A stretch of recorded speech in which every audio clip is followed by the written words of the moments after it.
Assalamualaikum warahmatullahi wabarakatuh. Perkenalkan, nama saya Naswa Dalila Habibah dari akuntansi 1E. Di sini saya akan menjelaskan tentang resume saya mengenai makalah kelompok 3 yang berjudul Pancasila dalam konteks ketatanegaraan Republik Indonesia.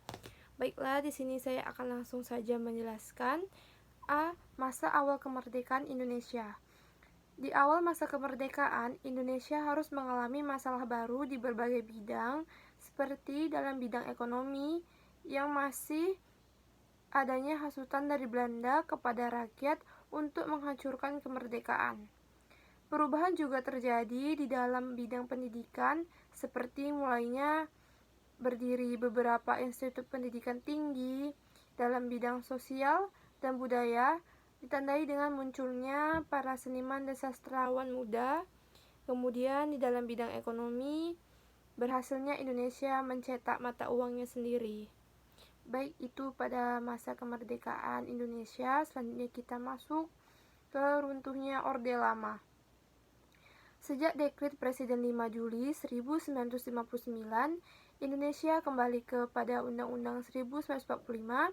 Namun selama dekret itu berlaku dan menandai diterapkannya sistem demokrasi terpimpin, dalam pelaksanaannya masih banyak ketentuan-ketentuan dalam undang-undang yang tidak dilaksanakan menurut aturan yang terdapat di dalam undang-undang.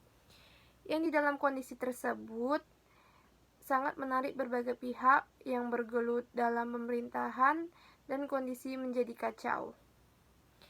Dalam masa Orde Lama ini terdapat beberapa peristiwa, salah satunya munculnya 3 tuntutan, yaitu Tritura yang kita kenal sebagai peristiwa itu, dan Surat Pemerintah 11 Maret 1966 atau yang kita kenal sebagai Super Semar. Pada masa tampilnya Orde Baru, Super Semar adalah tonggak sejarah lahirnya Orde Baru atau kepemimpinan Soeharto.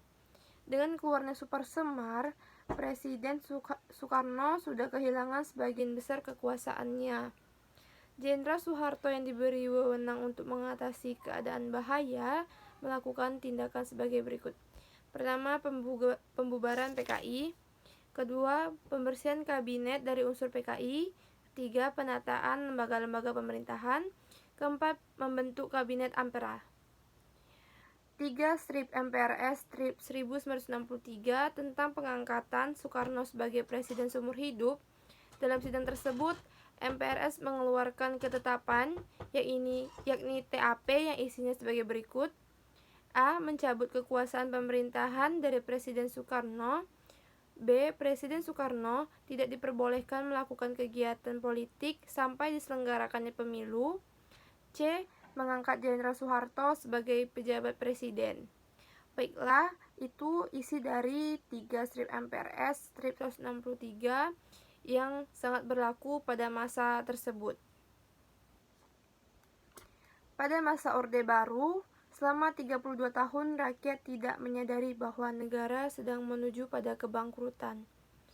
Dampaknya terjadi krisis moneter pada tahun 1997.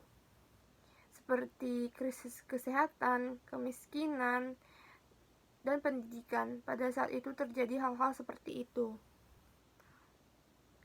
Dalam hal ini pun mahasiswa sebagai wakil rakyat unjuk tampil untuk membela negeri karena merasa bahwa telah diperlakukan semena-mena oleh pemerintah.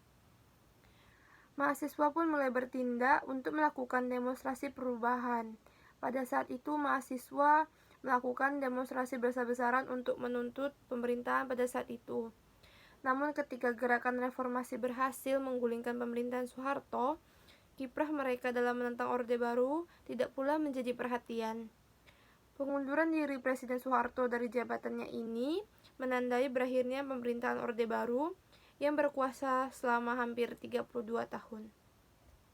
Baik, sekian pemaparan resume dari saya. Apabila ada kesalahan, saya meminta maaf dan semoga tugas ini dapat memenuhi tugas mandiri saya di mata kuliah Pancasila. Terima kasih. Assalamualaikum warahmatullahi wabarakatuh. Saya pamit.